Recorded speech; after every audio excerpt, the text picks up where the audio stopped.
What is up, people? You know that sound is the Unfiltered Band means. Yes, another episode of Unfiltered coming your way. It's an Unfiltered live, impromptu, right here and now. This one officially will go down as episode number 139. MLB owners need a hug. You can hug it out with us and become part of the Unfiltered revolution. And thank you, Unfiltered Band, by jumping on board. A couple of ways. You can get on Twitter at Casey Stern, get in the bio, jump on the YouTube channel, or that of Believe. That's B-L-E-A-V. You got to believe in this. We bring this to you unfiltered, and not sure how long this is going to go, but I felt like a couple of tweets today kind of weren't enough for this, with these butthurt owners and these billionaires crying poverty and woe's me, the game is ruined. And things need to be looked into, and dogs and cats are living together, mass hysteria, because wait for it, an owner is going for it with all the money that they have and making you cheapies look bad. Facts is another fact. We is always presented by our good friends at BetOnline, and we're thankful for that. Basketball is back. BetOnline, number one source for all your sports betting needs this season. You always find the latest odds, team matchup info, player news, and game trends over at BetOnline as your continued source for all sports wagering information. BetOnline features live betting, free contests, and giveaways all season long. It's always the fastest, easiest way to let all your favorite sports and events and to bet on them, whether it's the NFL, NBA, NHL, MMA, tennis, boxing, or even golf. Simple. Head over to betonline.ag. That's betonline.ag to join. Get your 50% welcome bonus with your first deposit.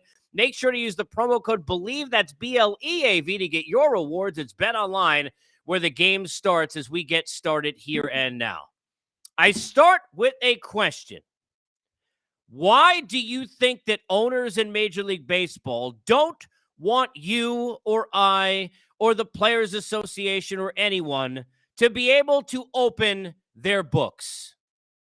Why do you think that is? I'll give you a second. Need more time? It has been a clear statement for years for where owners stand, and we saw it with the CBA and the wrangling back and forth with the players. And look, there was, I don't want to say it's 50-50, but there was, 6 of one, half dozen of the other in terms of who you agreed with on the sides of that. We went back a couple of years ago now. But it is clear that Major League Baseball owners don't want you to know how much they make. They don't want you to know how much they have. They don't want you to know how much they spend. But what we do know is what it costs to get a team. Have you seen what it costs to own a Major League Baseball team? You have to be a billionaire. You have to be rich, whether it's earned and worked for, whether it's inherited through family. Either way, it doesn't matter. You are filthy, stinking, goddamn, you are rich. Even the richest guy you know, if you live in a normal world, has the big house on the corner down the street. He could buy you some season tickets. He can't buy a baseball team. People were sitting there just a couple of weeks ago when the Padres were offering Aaron Judge $400 million. And then the Padres were back in and giving all that money, right? And trying to get Trey Turner, and then eventually getting Xander Bogaerts at the 280. Everybody's sitting there saying, go look, you can find them on Twitter. People saying, where the Padres get all the money? You know why? How did the Padres get rich? They didn't just get rich. They are rich.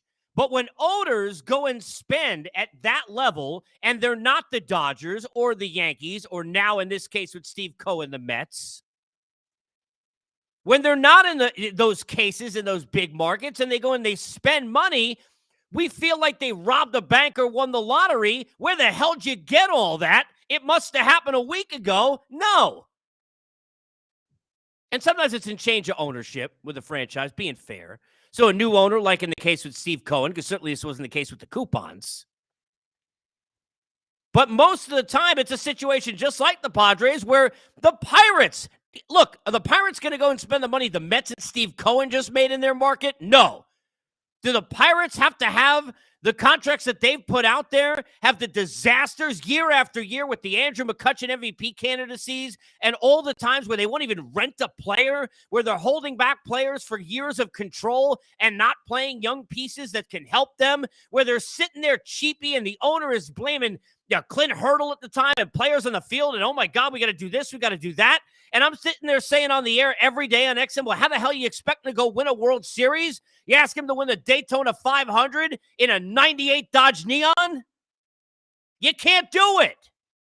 But they can do it. Where we're blaming GMs and city after city. Now, how many GMs have been fired from small market teams where they can't go ahead and make chicken salad out of the other kind of chicken, where they can't squeeze everything out of the orange? And we're blaming these general managers because they're the ones whose asses are out there at the podium and in the forefront and on the phone calls and on your flagship radio stations, because they got to answer all these damn questions and they got to try and explain to you why they didn't go get someone at a trade deadline. Where the Twins, general manager after general manager after general manager, got to go explain, well, why the hell, and I love him, God bless him, a few years ago, is Sergio Romo the big move at the deadline? Why are they an afterthought in a division where, you don't have a lot in terms of money to go battle with? But even go back to the Guardians, then Indians, when they had a chance to win, they were making moves that you don't make, giving up controllable players to go ahead and get Andrew Miller, going out there and giving players like Encarnacion a $20 million deal, I think it was. The Royals, who were out there trading 3 controllable left-handers to rent Johnny Cueto, who they knew wasn't going to stay, to get Ben Zobrist, to do those things, to bring it, and some didn't work. Rios, Morales, and these are the ones up top of my head. But the Royals are sitting there without Madison Bumgarner. They got 2 World Series. And yeah, then they got to curl back into a ball a little bit in that market after all the money they spend. But look at the money they made. After 30 years off the grid, they're back on the map. People out at the K. The Royals were a thing. These small markets can spend. They don't want to.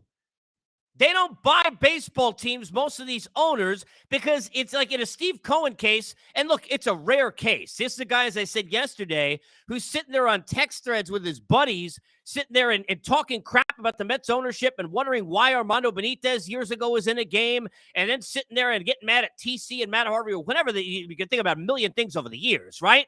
Then all of a sudden they got all that money, and they got a chance to buy the team, and it's their team, and it's all the love and the grit and the grind and the heart and the passion for that baseball team. Well, sure, that's going to be a little bit of an outlier. I get that. I'm not here to tell you Steve Cohen in New York, at the amount of money he's got, with all the billions he's got, that he's not a little bit of an outlier even in the owners, because he is a little bit of an outlier even with the owners. But is that why the Pittsburgh Pirates could never keep anyone? And you sit there and you say, do I even want to buy a jersey at Dick's Sporting Goods or Modell's or MLB Shop, where the hell you get them now, and even buy it for $50? When are the guys up the team in 2 years? When for years, every fan of Orioles, Twins, the Oakland A's, being an A's fan that must be a true brutal nightmare. A nightmare. One day you're 30 games over 500 in August. You make one trade, and I get it didn't work. Lester Cespedes. We see Terrence Gore running around, and then your team disappears for a few years again. And then you got to find a way. And the fans are always finding a way. They're in the building. That's as bad a building as you got. You got teams that sit there and they won't pay for anything involving putting extra money into the team they bought, because they got to make money. They bought it for a business, okay? That is what it is. It's a business. So most of these owners sit there and say, well, in this market, I don't know. What if I spend all that money and I don't win? Because you still going to have people in the ballpark. Heck, you had the owner of the Reds basically, pardon my French, shitting on the entire city and the fan base, saying, what else are you going to do in this hellhole? On that stupid interview he did before the year began last year. You start out whatever it was, 3-19 or whatever the heck it was. My God, I can't believe they weren't excited to play in the CINNATI Cincinnati after all that garbage. But you sit there and the owner basically crapping on the whole city, saying, what else are you going to do here? And then some backhanded apology. But he's telling you he don't care. He doesn't care. These owners are in it to make money. Sure, some owners lost money in their own businesses if they make it in other ways in COVID and with the pandemic. Sure. And you understand that for a little bit. But what's the excuse from years 2010 to 2020? Or what's the excuse now? How long are you going to go with that? Because you can't. You can't. You want to give me when they just came back from the game? Well, I don't know how much that offseason I'm going to spend. All right, give me that. What about this one? How's it been? The Reds just got Will Myers today, I think it was reported, for what, $7 million? And Reds fans are thinking, wait a minute, we got a player? We added someone? I thought we're just going to go up the street, find out who's eating some Skyline chili, and play him at shortstop. Because they went into a season without a shortstop very recently. These owners got money. They are filthy freaking rich. And yeah, during that whole thing with the CBA, and I'm not pro player or owner. I'm certainly not a player, and I don't own a baseball team. But I get where the players are coming from. You're making all this money. You can't play without us. Where are the players? Nobody's got your jersey. Now, we might buy a Steve Cohen jersey. Hell, I'll name the guy captain of the damn team right now. But that's a rare situation, ain't it?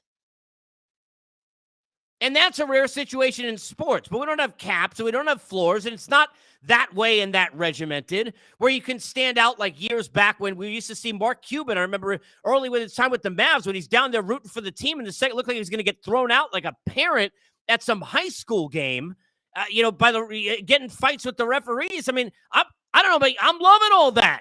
I want that for my team. Now, I'm just lucky enough to have it. But I root for a hockey team where a guy bought it with $7 in his Washington Mutual bank account, John Spano. So I've been on the other side. I feel for these fans. You're a fan of the A's. You're a fan of the Cincinnati Reds. You're a fan of the Pittsburgh Pirates. It sucks. Why the hell should I get up and get excited? Now, the answer is the players. The players are playing hard. It's like the Rays sitting there at the Trop. You got 7 people watching for I don't even know how many years with a team that consistently goes out and wins every year, putting out teams to win. And sure, it means a lot for what Eric Neander in that group and before him, Andrew Friedman in that group, and certainly and all the others who have been in there, right, and mixed in, and what Kevin Cash is doing, and yada, yada, and Joe Madden before them. But what the hell do I got to do all that for? And why am I playing in that crap hole? Why don't I have any money? The stadium's in the wrong place. And then this, it's always an answer for everything. But the answer comes down to, if you're looking for the question, why don't you know what's on the books? Because they don't want you to know what's on the books. They don't want you to know they're loaded. They don't want you to know they're playing within margins, worrying about tax brackets and worrying about, hey, look, you know what? With our regional deals and all the money they're pulling in from sponsorships and still at the gate, even though it's not big of a deal. And no fans that, sit there when they yell at players. I love when fans are like, well, the players got to come back and play, like during the whole COVID thing, because we're paying for their salary. No, you're not. You're paying for parking, but you should be complaining if you're paying $50 to park, you're paying $40 for 3 chicken fingers and a bunch of fries for you and your 3 kids, and that is not even including the tickets you paid to go watch a garbage team play where your owner doesn't care. Nobody should be dealing with that. That is the truth nobody wants to tell you. We live in a world, and I'm sorry, it's why I call the show Unfiltered, where everybody afraid of every damn thing. That's how sports have been the whole 20 years I'm covering it for the most part. Sorry. Facts. Just the way it is. Everybody just afraid to tell the truth. Now, yeah, who the hell am I? You're sitting there in an office with a flaming baseball, and the stove is on fire behind me. I don't have a baseball team. I can't play. I'm worried about the Giants fan playing MLB The Show with Carlos Correa for 2 weeks. Now he doesn't have him because we got a little antsy and we didn't even be part of a deal. You missed out on Aaron Judge, and now you got what? J.D. Davis and Wilmer Flores. Go get him. But people sitting there a couple weeks ago, and it stood out to me, and I'm sure you saw this, or you might have even felt this. Where'd the Padres get all this money? I mean, honestly, do we know that? I was invited on a show where they asked me where the Padres got all this money. Fact. Wasn't in San Diego. It was here in Atlanta, but they asked me, and the Padres made all this. Where are they getting all this money from? And I don't know the answer. They did good in Bitcoin. I don't know. But the answer is they always got money. These owners are loaded. Look what it costs to get there. And they didn't spend their whole life savings to do it either. They are scaling back, and they're sitting there saying, well, if we're not guaranteed that we can win, and you're not, even the Mets are not with Steve Cohen all the money. It's not. You're not. But if you're not guaranteed to win, then I'm not going to blow all my money into this area because I'm a businessman, right? Or woman, either way, obviously. But I'm sitting there and I'm not going to throw all my money into this because if it comes out that we can't win and people don't show up at the ballpark or we get bad contracts, well then not I'm losing money, then I don't make as much money as I bought this team to make. Remember Jim Crane standing there after they announced the thing with AJ and everything was going on after, the investigation, and it was that first press conference, and you're not feeling bad for the guy. Do you know what that franchise value of the Astros went from before 2017 to after? You know how much money that guy made? He don't care. And I'm not saying he doesn't want to win. I'm not saying owners don't care, like, oh, I hope the team loses. And there are some who certainly are very invested, and you could tell, and really are into it and really involved. You don't have to be Jerry Jones-like to feel that or see that. You know that. You can tell that in a room, in a clubhouse, in a locker room. You can tell it in your living room. I'm not saying that there aren't those that are that way. But they don't lose money. They don't. They don't have as wide a margin. They didn't buy a shirt for $1, try and send it for 10, and then make 9. They bought it for $1, and they only sold it for 4, and they made 3. That's your baseball. Put that in your pipe and smoke it. How about them apples? Welcome to real life. They didn't make as much money as they wanted. They don't think it's worth taking the risk of not making as much money as they want to make, as to why they bought this team. Yeah, you got a rare situation in Steve Cohen where he's a diehard fan, and it means a ton to him to bring that team a World Series and to be that guy, and that's a rare and unbelievable thing. And look, yeah, I'm a Met fan, and clearly, yeah, I'm biased in that way, but I didn't guarantee him anything, but it's great. But every fan should feel that. I live down here in Atlanta. Alex Anthopoulos, he didn't just become one of the best GMs in the league. He'd been that guy for a while. And I mean, even when he wasn't a GM and he was in the front office in that mix on that group and with the Dodgers too in between. He always been that dude.